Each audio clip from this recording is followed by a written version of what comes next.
Chapter 16. As Stanley entered the rec room, he could hear X-Ray's voice from all the way across the room. "See what I'm saying?" X-Ray said. "Am I right, or am I right?"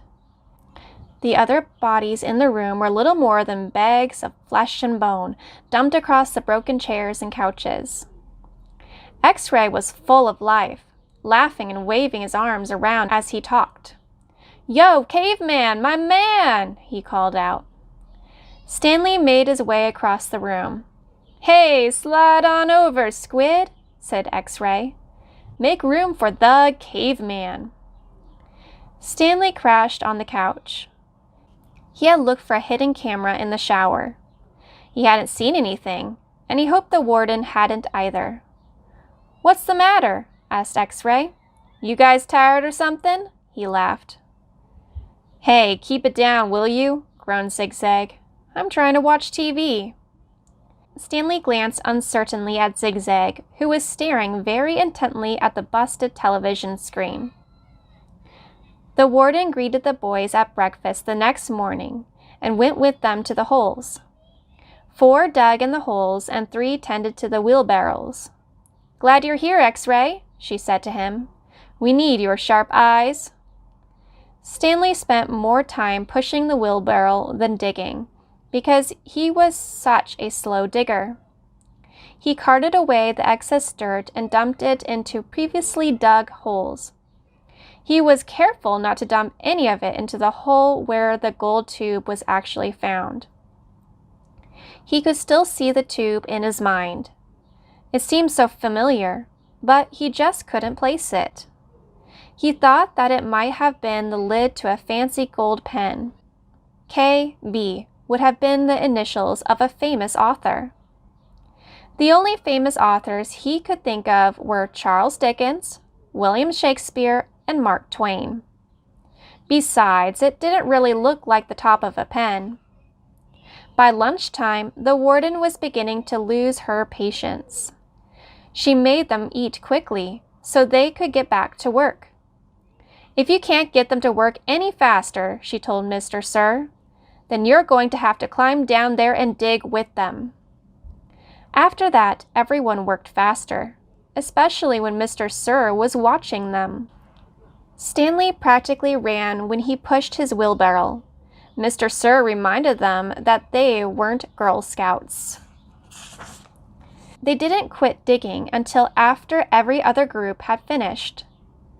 Later, as Stanley sat sprawling across under stuffed chair, he tried to think of a way to tell the warden where the tube was really found, without getting himself or X-Ray into trouble.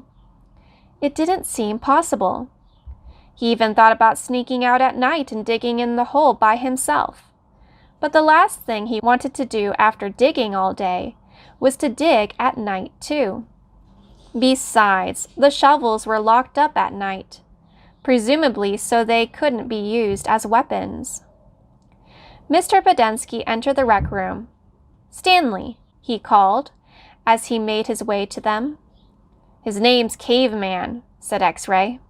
"Stanley," said Mr. Podensky. "My name's Caveman," said Stanley. "Well, I've a letter here for someone named Stanley Yelnats," said Mr. Podensky. He turned over an envelope in his hands. "It doesn't say Caveman anywhere." Thanks," Stanley said, taking it. It was from his mother. "Who's it from?" Squid asked. "Your mother?" Stanley put it in his big pocket of his pants. "Aren't you going to read it to us?" asked Armpit. "Give him some space," said X-Ray. "If Caveman doesn't want to read it to us, he doesn't have to. It's probably from his girlfriend." Stanley smiled. He read it later after the other boys had gone to dinner. "Dear Stanley, it was wonderful to hear from you.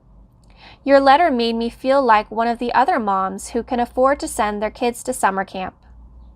I know it's not the same, but I'm very proud of you for trying to make the best of a bad situation.